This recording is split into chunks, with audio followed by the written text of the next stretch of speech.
Hello, everyone, and welcome to Into the Halo, a Warrior Nun fan podcast. I'm Kevin Batchelder. I'm Sheila Amato.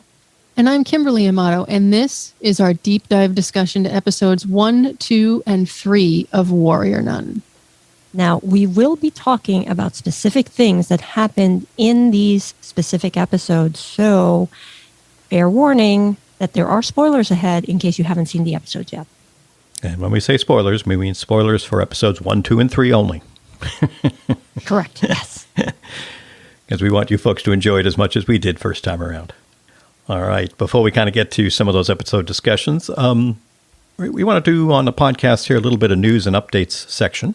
We're hoping that in some of our upcoming episodes, we'll have real news, like potentially shooting dates or airing dates or trailers or all that good stuff. We're not there yet, unfortunately, folks.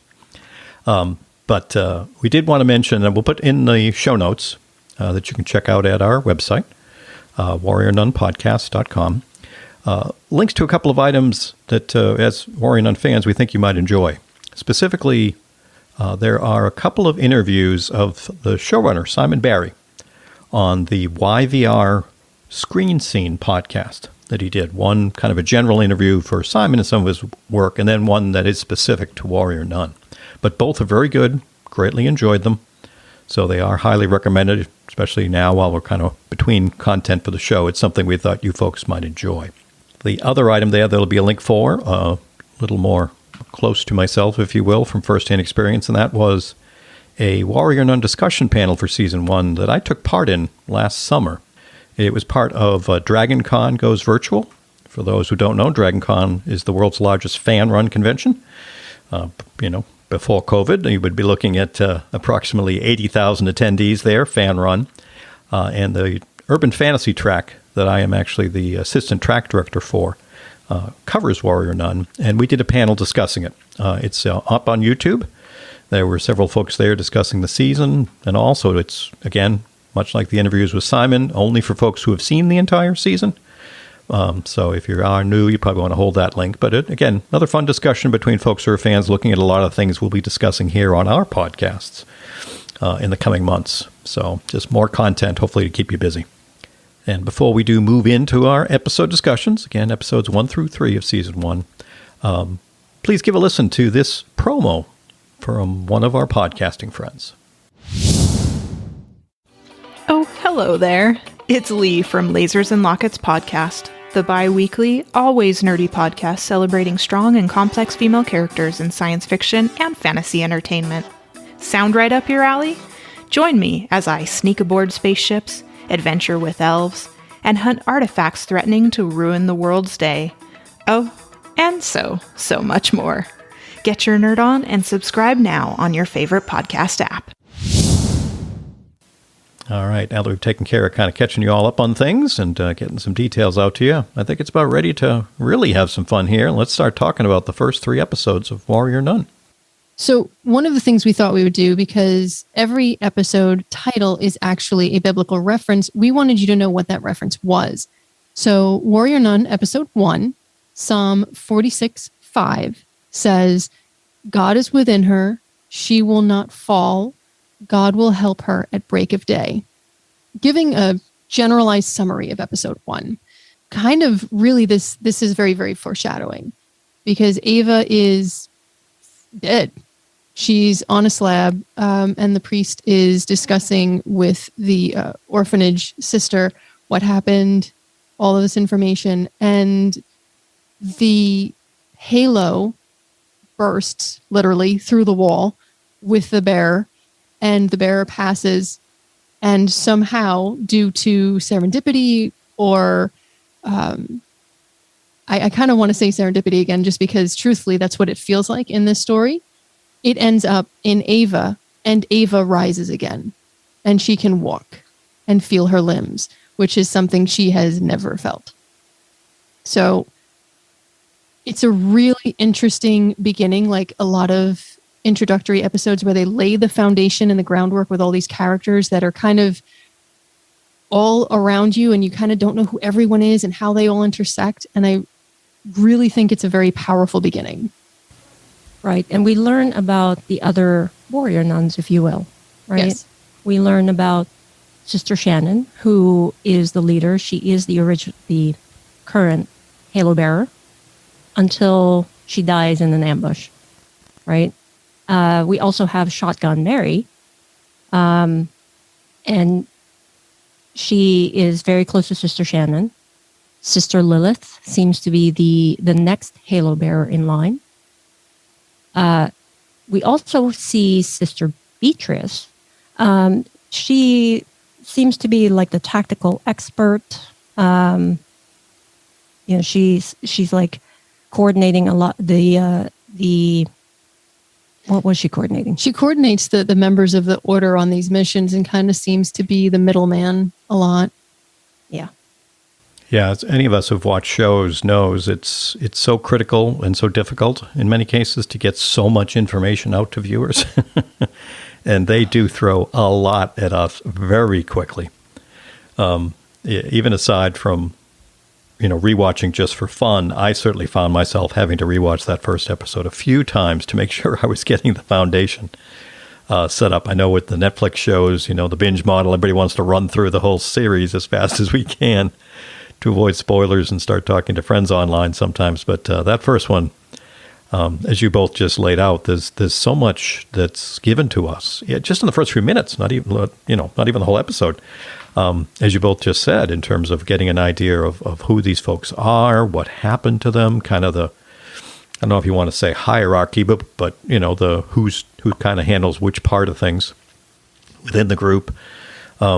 And while we get on one level a pretty good feel for it, as we see play out throughout steps 2 and 3, we start to find out a lot more about the altercation, in terms of how Shannon got mortally injured and, kind of with Lilith being, shall we say, in line, and how just totally random it appeared that Ava ending up with the Halo instead.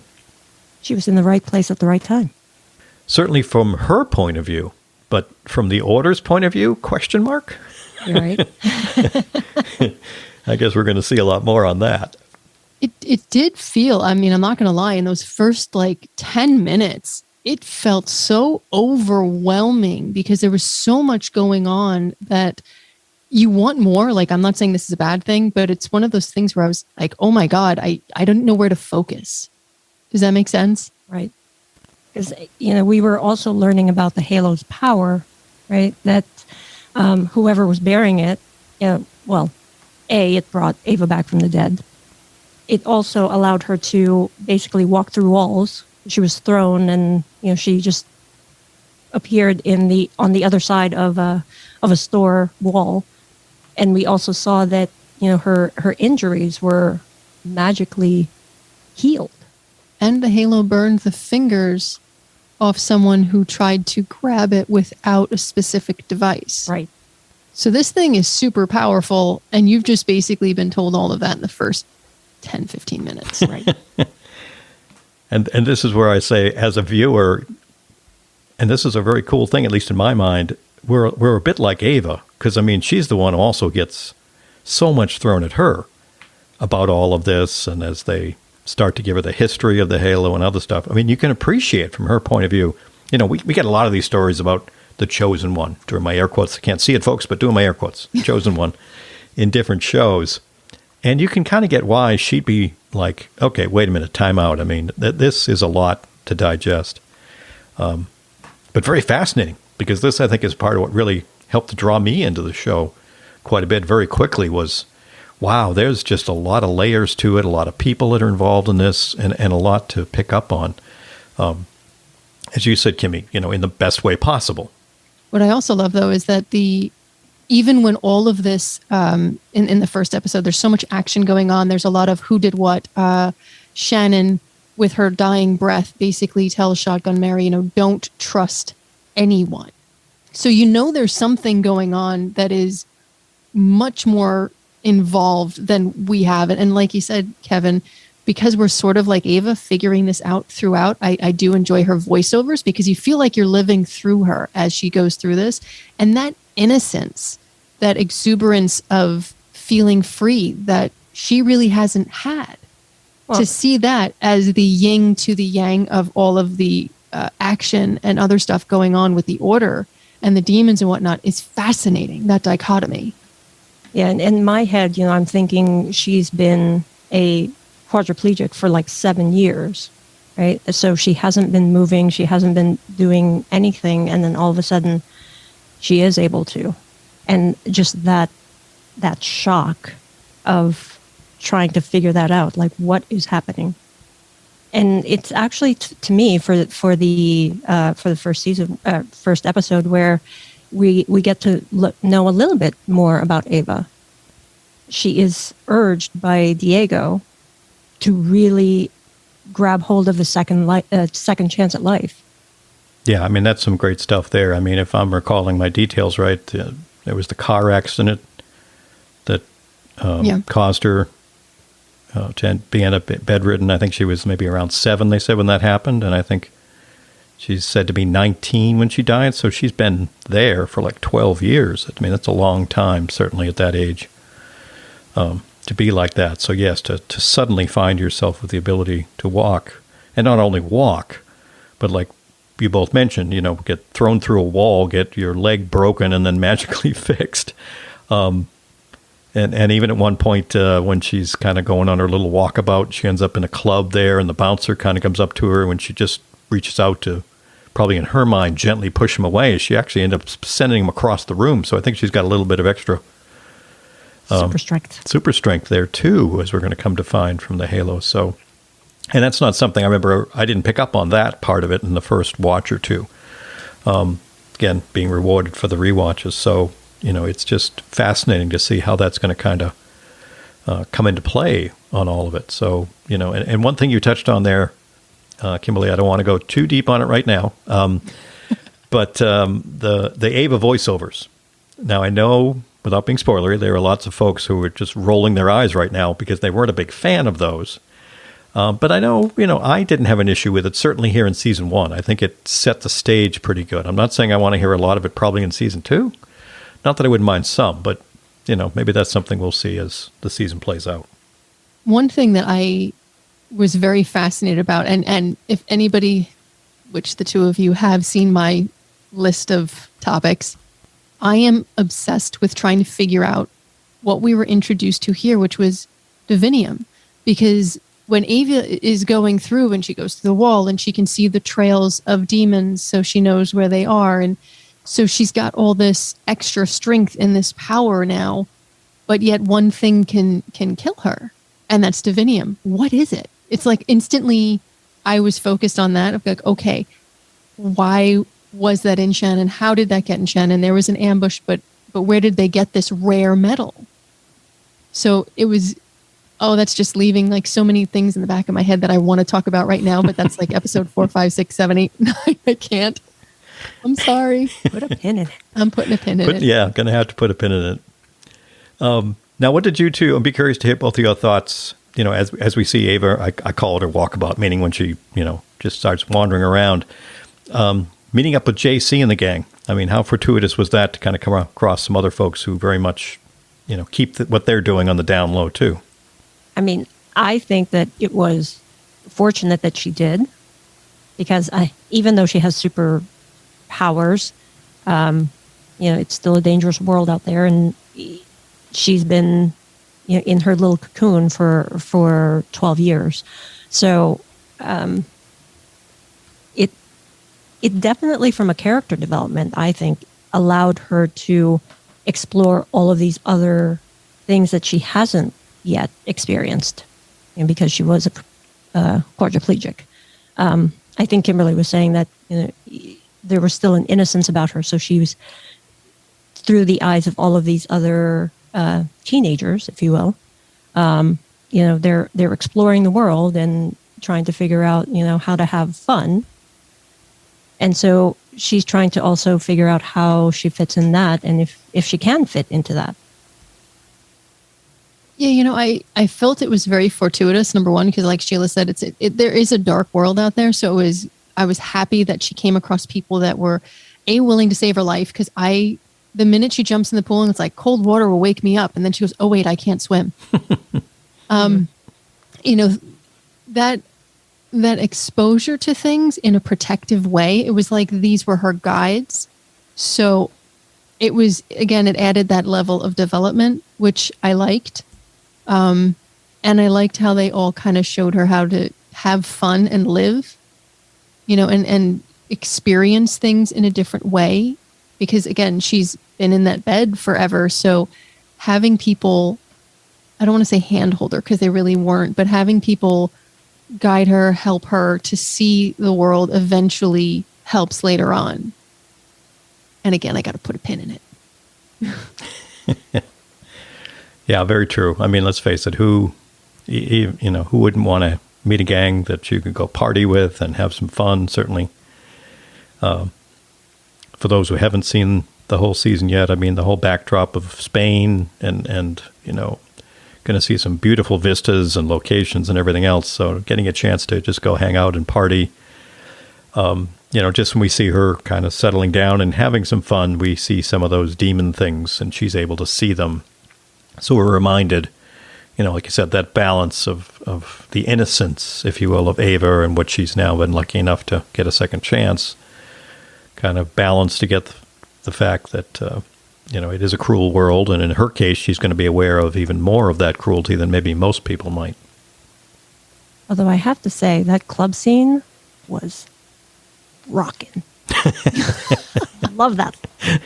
Loved it. It took me back to when I was going clubbing when I was younger. Like, oh, can we do that again? But, going back to things, though, while Ava is doing this, we do get a snippet of the flashback of conversations between Shotgun Mary and Shannon. And seeing them when they're friendly, and then you have Shotgun Mary saying, like, Shannon wasn't always this way. She started changing towards the end. And then you see this flashback. And it kind of gives you hints to how deep this story is and how rich this story is and how many layers this is going to, you have to peel through. And even when you think you've made it to where you think you're going, you're not there. Like you're being led somewhere, but you're still not at the end. And you can tell that in that flashback. Am I seeing things? No, and especially the reward on the rewatch. Obviously, anytime you watch a show and go through the whole thing and then go back, you start really catching up on some of those things. So that's where, for you folks who are new, be paying attention to some of these interactions between some of the characters, even things that don't look like they mean much now. You might find you're going to get, as Kimberly's saying, more from it down the line. And another thing I really liked here near the end of this episode, again, really appreciate it more on the rewatch. Not so much from a spoiler point of view or maybe knowing more, but just from the balance of having an opening episode where you throw so much at folks. The scene with Father Vincent at the bar, with the bartender trying to say that, my job's a lot like yours. Not so much. So you get a little chuckle at that. But no, just the way he tells him the whole story of what would you say if. Now, we've all heard this in probably a bunch of other genre shows we may watch, whether it's from Buffy or Winona Earp or almost any of these other ones of a hidden world or an unseen world for a lot of folks. I just thought it did such a great job of describing, you would think I was crazy if I said this, and you thought that. That dialogue, really, it's just, the writing on that is just outstanding. And in the back of my head, I was like, and yet I want to get to episode 2. So you're not crazy, dude. Just keep going. Yeah, I don't, that's an interesting thing, too, for me, from any Netflix shows. They know how to take some of these things, even though we know we can binge them when they drop, entire episodes for a season. And we all kind of sit back and go, yeah, I'm going to, kind of, for some of us, certainly for someone like me, I'm going to pace myself. Maybe it's already late. Maybe I'm not going to go to the next episode, but they sure do a good job to give you just enough at the end of that one to go, okay, next. And the thing is, you rarely want to skip the intro or skip the credits. Like you want to see it all. You want to take it in just in case there's something later. I mean, and speaking of that, right after that sequence, you're like, okay, next episode, need to watch it. And then you see this massive creature that takes tactile form. Like, we've only seen spirits that she can see.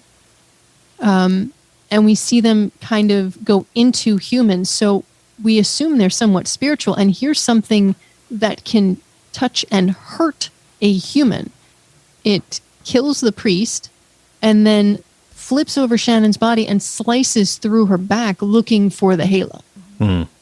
If that didn't make you want to watch episode 2 immediately, I mean, that was one heck of a cliffhanger of, hey, by the way, this is about to get real. Yep, absolutely. That's why I say really, really strong first step.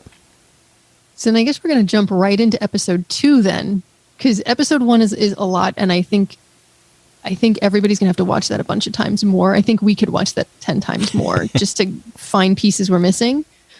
But Warrior Nun episode 2, the title was Proverbs 31:25, which says, "She is clothed with strength and dignity, and she laughs without fear of the future."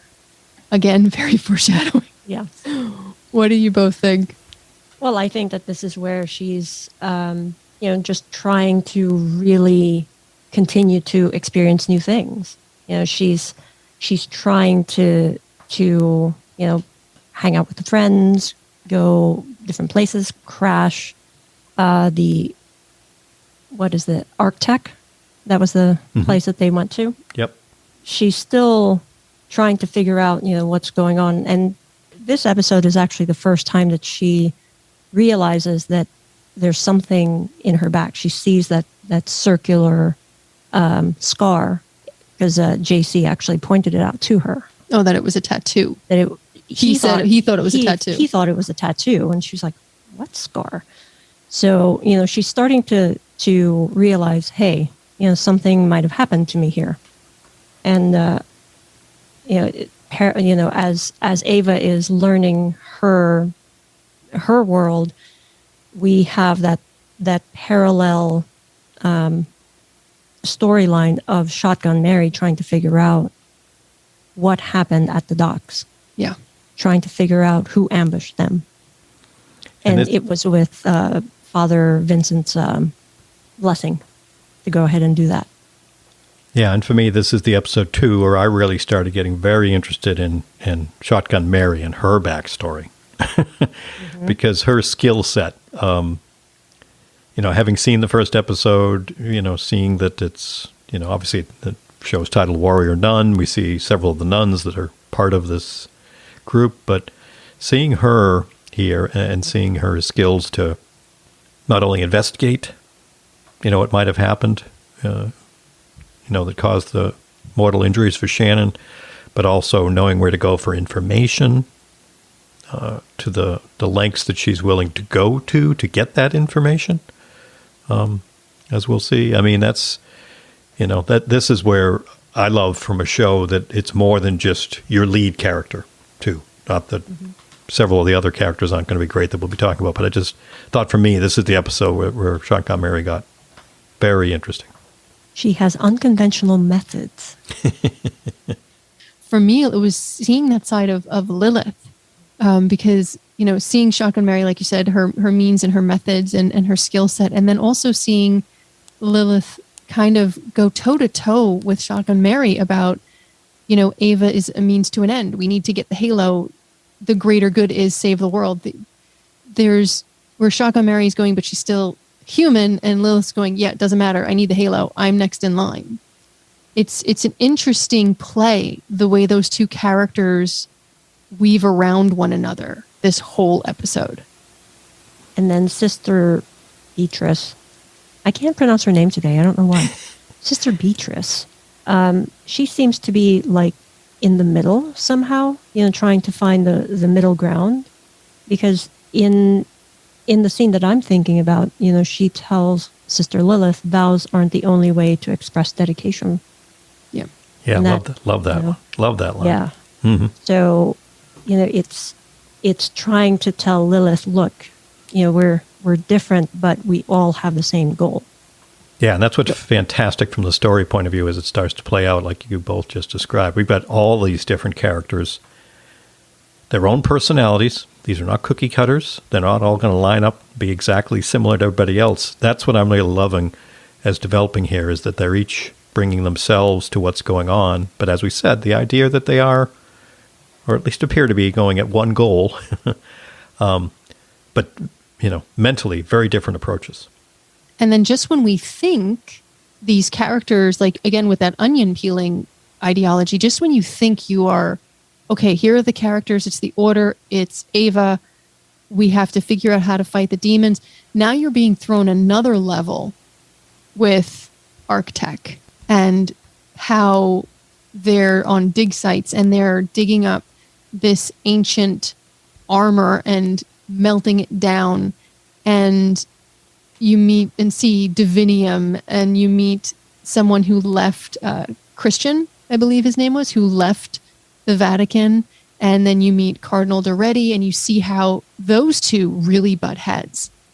And the way they go, it's like, damn, there's more.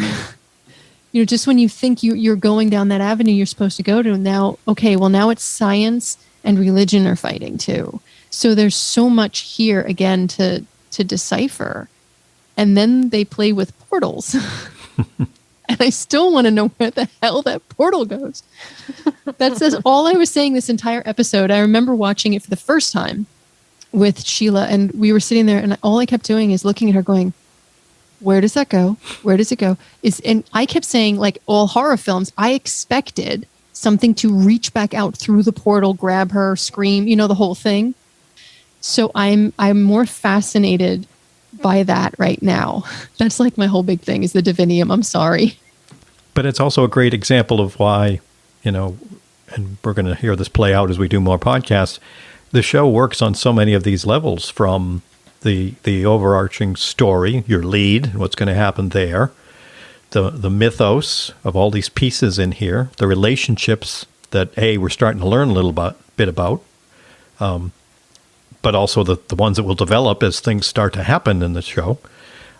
So we've got all these different pieces that you get to focus on, look at as they're happening, and it's a lot to wash over you. And again, I keep saying it, but it comes back to where the rewatches for the show are so enjoyable, because you can have more of a look on this side, if you will, this time through, and more on that side, and more on the people side and the story. So I'm just babbling a bit there, but that's, as we said here in this episode, as you touched on very appropriately, Kimberly, it's the religion versus science thing, which goes on forever and is in so much the different stuff. I mean, it's set up right here toe to toe between the folks you mentioned, but also our story is going to revolve around some of that. I mean, obviously, if they're Julian's able to create a portal somewhere, she says potentially heaven. We're going to have to find out more about that and how that plays into what our characters are dealing with too. So, very, very fascinating. And considering that Ava is actually at this party when they're doing it, and she and JC sneak, I want to say backstage, but, in the back section of the facility, because Ava's like, oh my God, I know this place. This is fascinating, and wants to see things. And they're playing with all the tech, and they come across the divinium shield that starts glowing blue. Yeah. And it's reacting to her. That's what really got me the first time. And then, they get caught. All this other stuff happens. And then that massive monster that can kill Ava just comes like, hi, I'm here. Can I take the halo, please? In not so polite terms. Enter our nuns.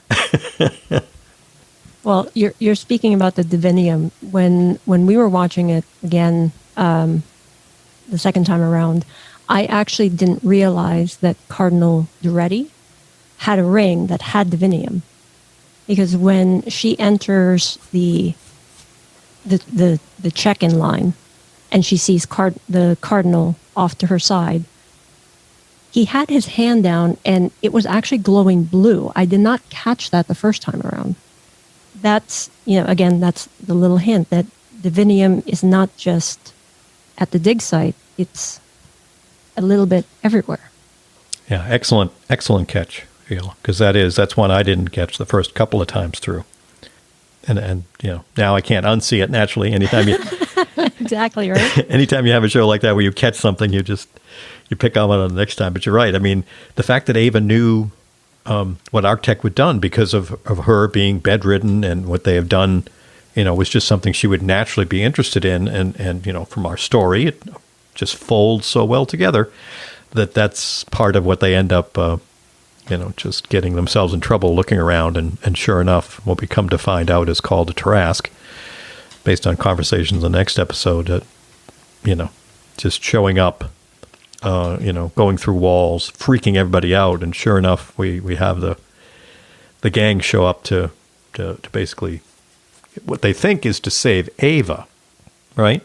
But it's her, I think, just by chance having the shield there to hit her with, that she's the one, without even knowing it, who is the one who drives it back. And then she kind of passes out. Well, thanks to Beatrice. Yeah. Drugging her.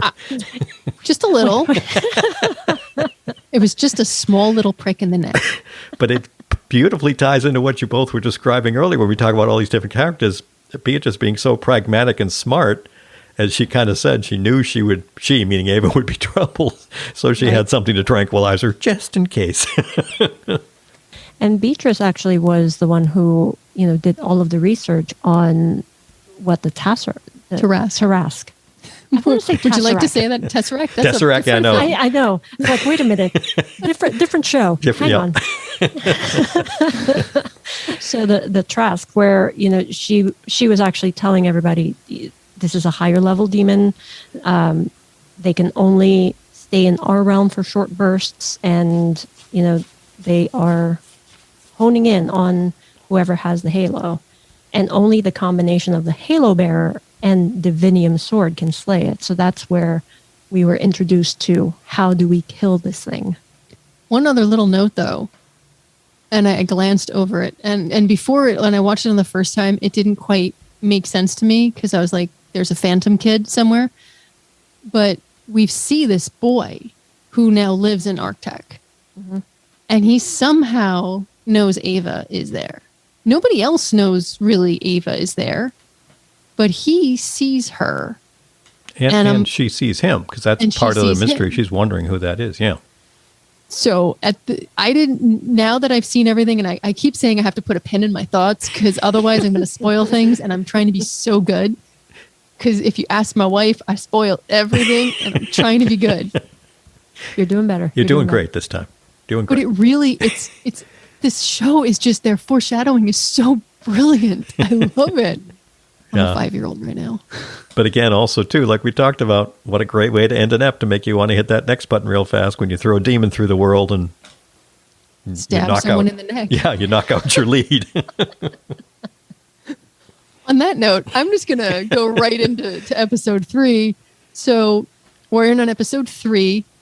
I don't know how to pronounce this. I went to Catholic school. I should know. It's Ephesians.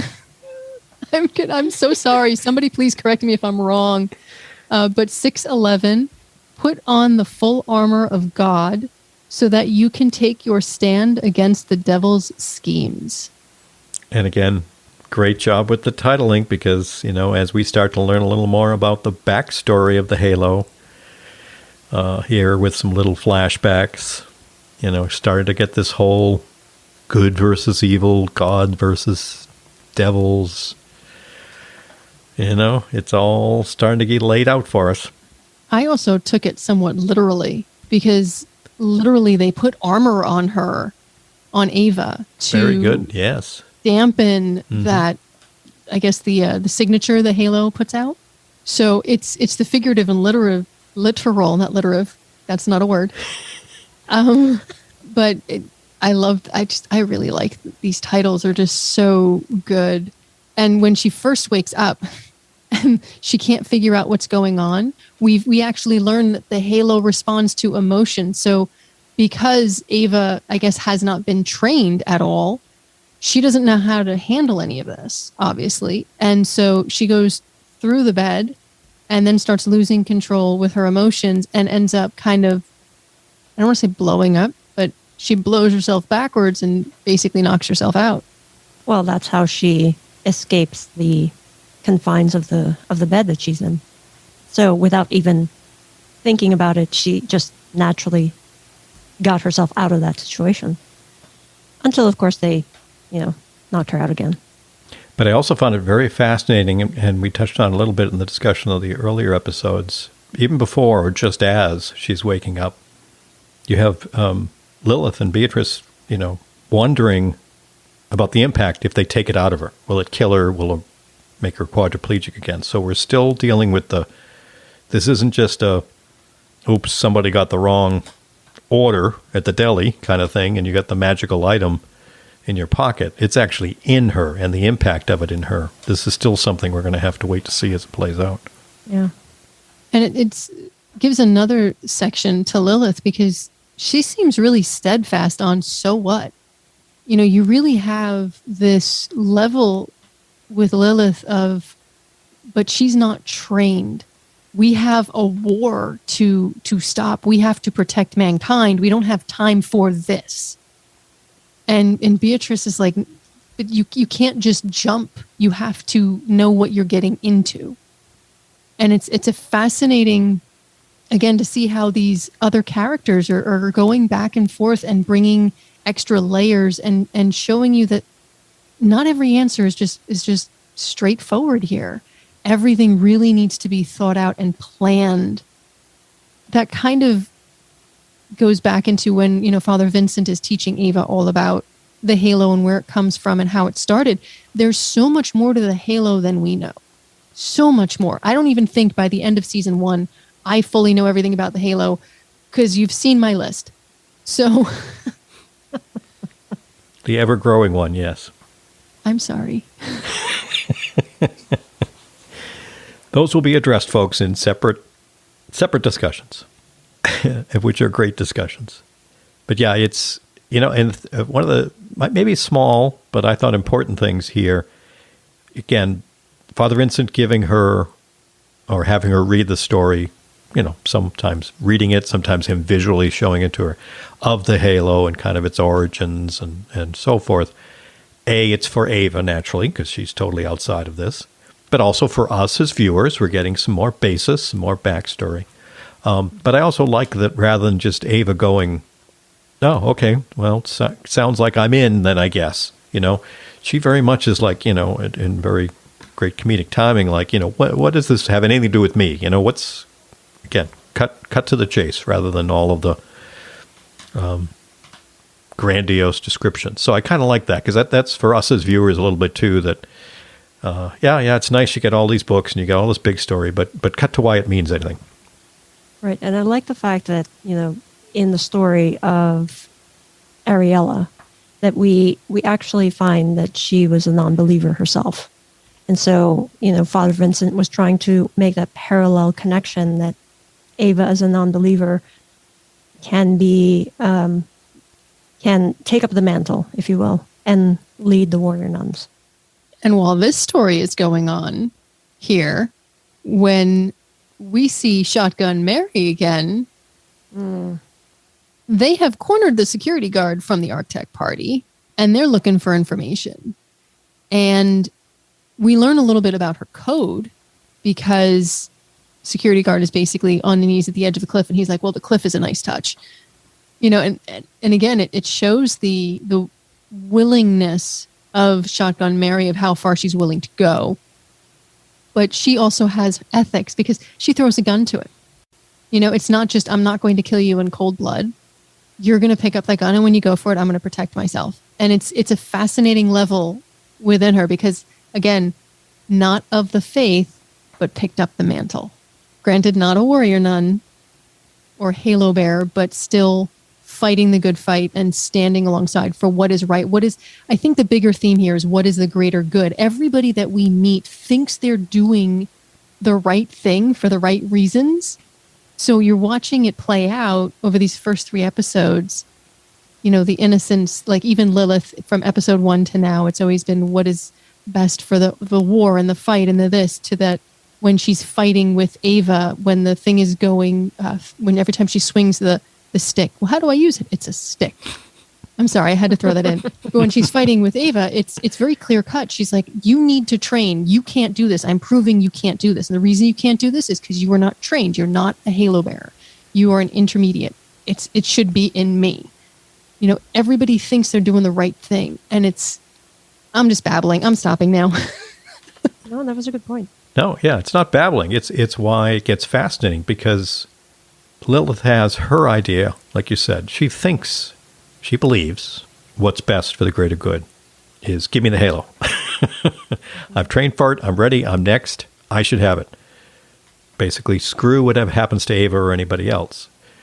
While it appears for us, looking at her character, to be a bit on the selfish side, again, she believes it's going to be what's best for the world and everyone, because she, as you just said, Kimberly, is trained for it, is aware of what needs to be done. It's fascinating to watch that played against, like, Father Vincent talking at a couple of points, because, you know, Father Dreddy has also come in here at some point to say, hey, you know, what's going on? It's in a non-believer. Get things together, or the higher-ups are going to come down on both of us. And even Father Vincent is a little bit of, well, it may not have been the plan, but maybe it was part of God's plan or a higher plan that Ava should get it. So now as viewers, we have to go, okay, maybe there is something that Ava's going to bring to the party, so to speak, that Lilith wouldn't have, or is she? That's where it gets fascinating too for me. And then you got Beatrice just being wonderful with the information about, you know, the background on a lot of this, and wondering where it's going to go.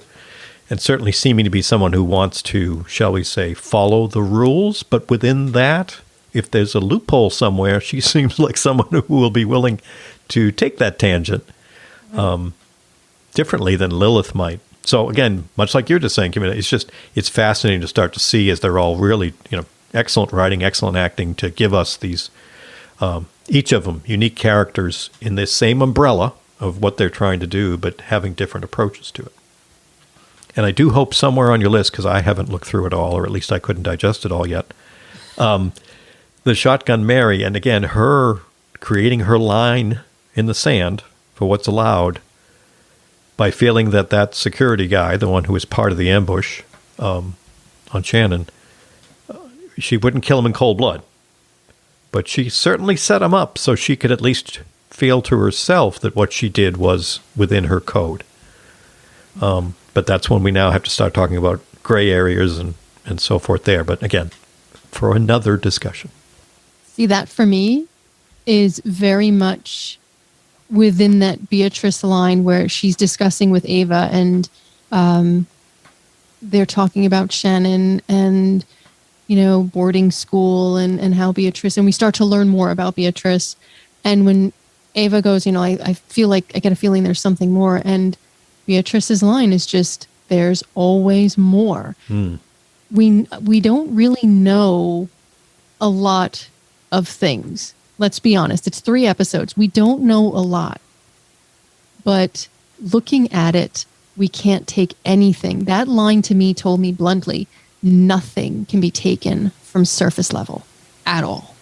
And the whole scene, the way that was set up, I thought was really well done. You know, when they were first talking, both of them were in the light, right? So they continued talking, and then as soon as Ava said, you know, you're not telling me the whole story, Beatrice then steps backwards into the darkness and says, there's always more. And so again, that's the interplay, as you were saying, Kevin, earlier, about the darkness and the light. That I thought that was just phenomenal, the way they just visually showed that to us. That, God, yes, and now I have to go watch it again. I didn't even notice that. I was just thinking that too. Excellent observation, Sheila. Excellent. See, this is why I love talking about the show like this with other people. It just struck me when I saw it again. I'm like, oh, wow. Okay, not only are they saying the words, they're actually showing it to you. It's just, it was fabulous.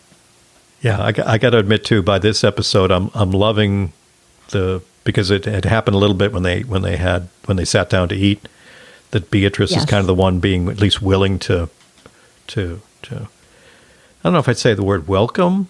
Would you say welcome Ava in, or at least be more welcoming. Extending that olive branch, yeah. Yeah, then a lot of the other folks are just a little too distant. I mean, you can understand why. Again, she's so new. She's not part of the order. She hasn't been training in any of this. She hasn't, to this point, looked like she wants what she's ended up with. So I kind of get that. So I think it's great to have, their relationship developing there quite a bit. And again, that's Beatrice being like, the middle person, trying to find the middle way. Mm-hmm. Yeah. Yeah. God. And this is where I cut in and go, meanwhile, back at Artec. Yes. It's like a really bad cartoon cut in. But they're going through the footage because someone broke in, and let's be honest, beep got broken. Stuff was thrown all over the place, and why? And they look back at the footage and they see that it glows blue, which is very clear that something is different because that has never happened before. So now you have them even more interested as to what's going on. So now, we're meeting them, and I kind of feel like these are bad guys. Right. Except that, Jillian actually in that scene was saying science and faith can coexist. So to me, anyway, I had originally thought, okay, they're the bad guys. Now I'm like, maybe they're more gray than I thought.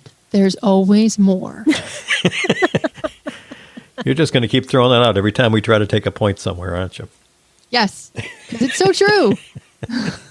Yeah, The no, one it thing is. that bugged me, though, and I'm sorry to cut you off, the one thing that bugged me, but I understood why they did it, but I was like, oh, that's such a dirty trick, is when Lilith and Mother Superior were playing a trick on Ava to show about the emotion and how she's not ready.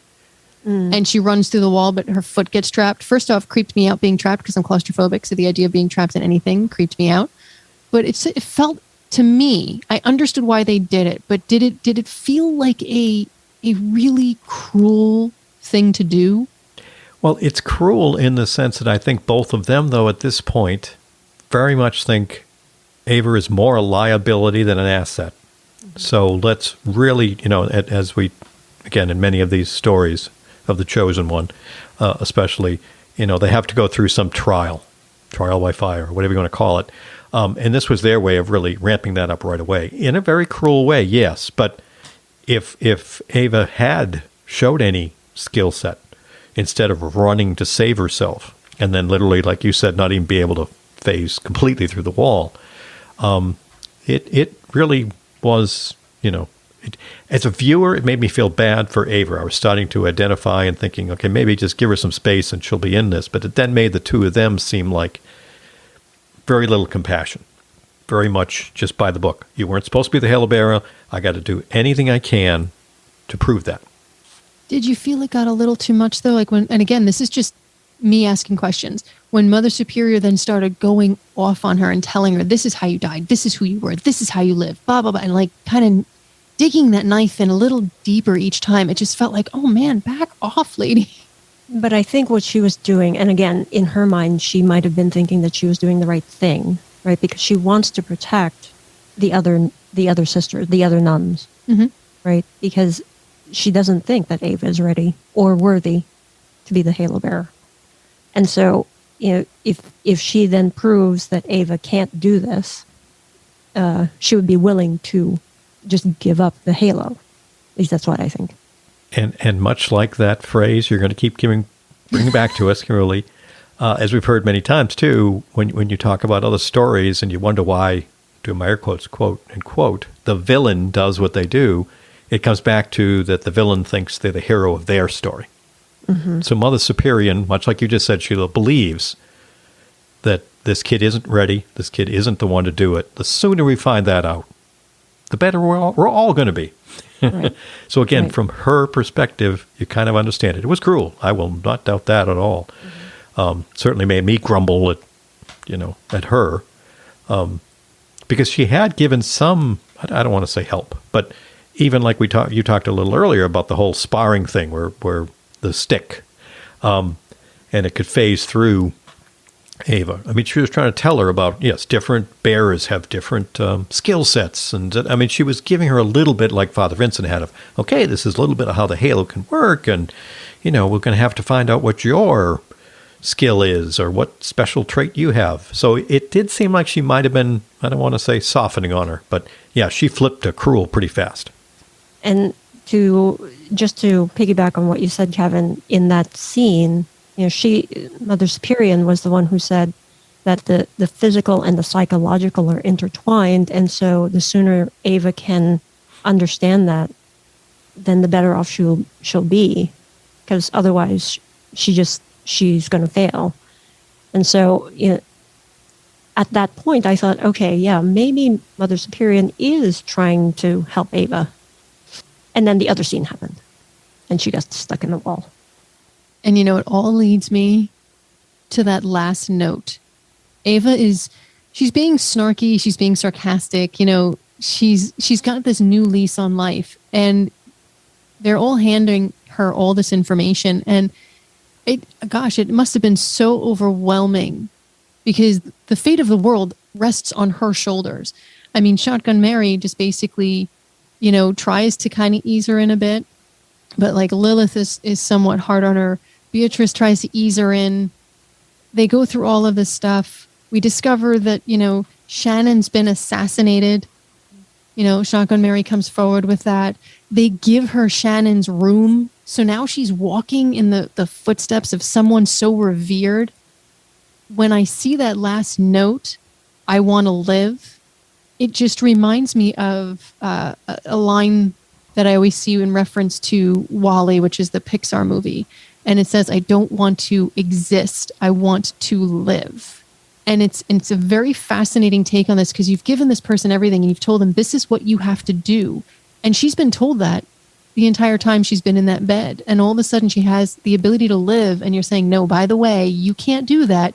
You have to do this, or we've got to take the halo out of you. We don't know what's going to happen. Worst, you're dead. Best, you're back in the bed. So she hightails it. Would any one of us do anything different? I was going to say, I don't think I would. I think I would try to make the best of that second chance. And live. Mm-hmm. Same.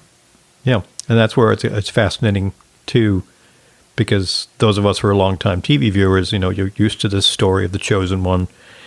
And in many of them, certainly I want to say all of them, they accept their part in this, if you will, even if they don't like it. So it's refreshing to see, in this case, like you said, she rejects it for all those very valid reasons. If you put yourself in her shoes, look at it from her perspective. So yeah, by this point in the season, you're like, okay, I get it. So that's where it's going to be fascinating to see where we can go from here. It's going to be interesting because we got so many characters coming at this slightly differently.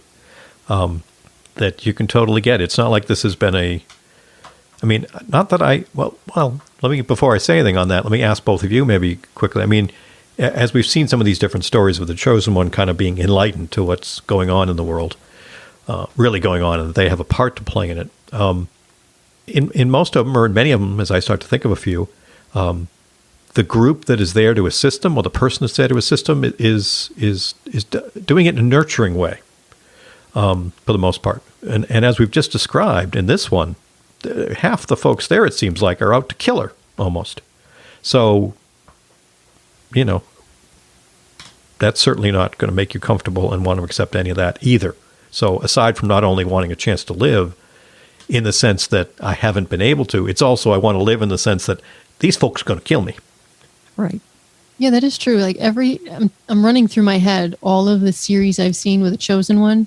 And like you said, they either accept it because they have a willing party behind them that are supporting them, or they reluctantly accept it. And they might have, if we take Winona Earp, she drinks a lot, she sleeps around, she deals with that negativism in a different way, but she still has a support group around her.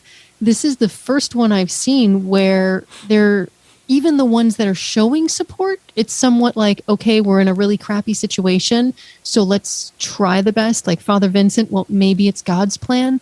Nobody wanted this. So you've got the two camps of the half that are just like, all right, just rip it out of her and let's go. We know what we need to do. And the other half going, yeah, but I mean, maybe we should just give her a shot. So there's no real support. It's pseudo support if you think about it. And it's I go into the psychology and I apologize, but it's fascinating group dynamics. Yeah, it's certainly setting us up, I think, for wanting to see how each of these folks and where the story may go from here. Don't think it's a spoiler to say the series isn't going to end in Ep 4 with Ava deciding to stay on the beach. So we know some things are going to have to come to bear, and it's going to be fascinating to see what that is. So do we have any final things we want to say on episodes 1, 2, and 3 besides the fact that I keep saying there's always more and I can't pronounce what some of these titles are? My only thought for a recommendation, again, depending upon if you are a newbie, do let us know if you are, now that you're aware, if you weren't before, of how these each episode title and the meaning of the passage, if you're going to start trying to figure those out and how much luck you have with that. In hindsight, and by hindsight, I only mean by the end of the episode that you saw the title for, we can, each of us kind of go, I kind of see what that is. So I'm just curious, if you're a newbie and you start to watch and you look at what those might mean, let us know how often you might have got it right. I didn't. I'm just going to say that outright. I didn't initially. It took the second watch through to really see all the intricacies of how they wove these titles into the entire episode. I'd love to hear where everybody noticed, like what scene or what section they connect to the title. I would love to hear from everyone in regards to that as well. I'm going to start that with the next series, 4, 5, and 6 episodes. Okay. I'm like, I don't know what to say to that. There's always more. There's always more. Yeah, I think it's a good first set, folks. So hopefully you found this as a good way to go through it, because that is our plan for the next couple sets of 3. Some of these will be very much, again, not spoilery, but some of these will be very much character driven, and there will be story bits coming in there. So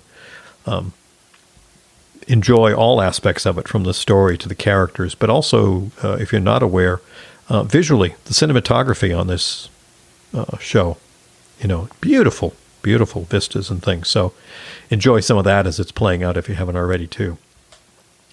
Does anyone else really want them to do a Warrior Nun tour through Europe so we can just see all the places they've been? Because it is stunning. Yeah, I'd love to see some more behind the scenes stuff too. Yes. On some of this for that reason. So hopefully, as they get ready for season 2, they'll realize many of us are hungry for some of that, along with the typical bloopers and other things too. So sure. But yeah, it would be great to see some of that. So as we said, our plan being planned monthly releases for the podcasts.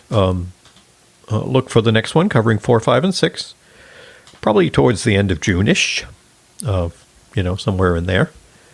We also, as you folks may recall from our previous recording, we're looking to set up and do some of those YouTube live events where we discuss themes. Many of the things on Kimberly's list.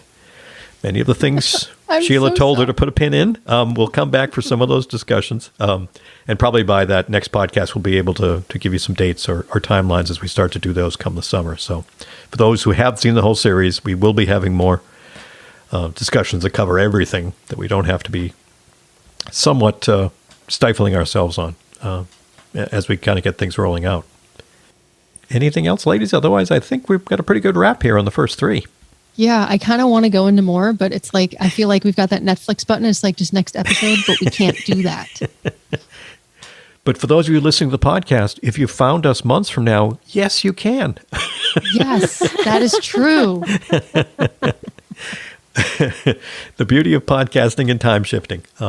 But yes, if you're listening to it shortly after it's released, sorry. But yeah, we're definitely gonna have some fun. And please do share some thoughts at the very end of the podcast. We've got all the contact methods available. Whether you're a newbie or someone who's enjoyed this show for months, some thoughts to share, corrections to make for things maybe we got wrong, or you would have mentioned that we didn't. We very much want this to be a community podcast that way, folks. So please don't hesitate to use any of them. Please correct me if I say these biblical titles wrong. I give you credit for trying. I don't even think I could get that close myself. I went to Catholic school, so I've read the Bible like cover to cover way too many times, and I still can't pronounce these things correctly. I'll just say English is not my first language, so I can't. Oh, there we That's go. my cop out. Sheila got it covered. Sheila got it covered for sure. Well, we certainly had a blast, didn't we? I'm going to bring us in and say on that note, as I just rudely cut Kevin off. Now that's part of the fun. I'm just going to say there's always more. Please look forward to our next episode and stay tuned for all of our links because we really do want to hear from you. As Kevin said, we want it to be a community. There's several ways to get in touch with us. I really want to know what I missed or screwed up. So please tell me and let us know your thoughts of every episode, 1 through 3 specifically under this. And we look forward to bringing you more. We'll see you next time. Take care, gang. If you'd like to contact us here at Into the Halo, we offer a few different options. You can send us an email at intothehalopodcast@gmail.com, or you can find us on Twitter at WarriorNunPod. If, however, you prefer to leave us a voicemail, please go to speakpipe.com/intothehalopodcast, all one word, where you can leave your 90-second message. We will have all of this information and much more on our website at warriornunpodcast.com and in every episode's description. Thanks again for listening. We look forward to hearing from you.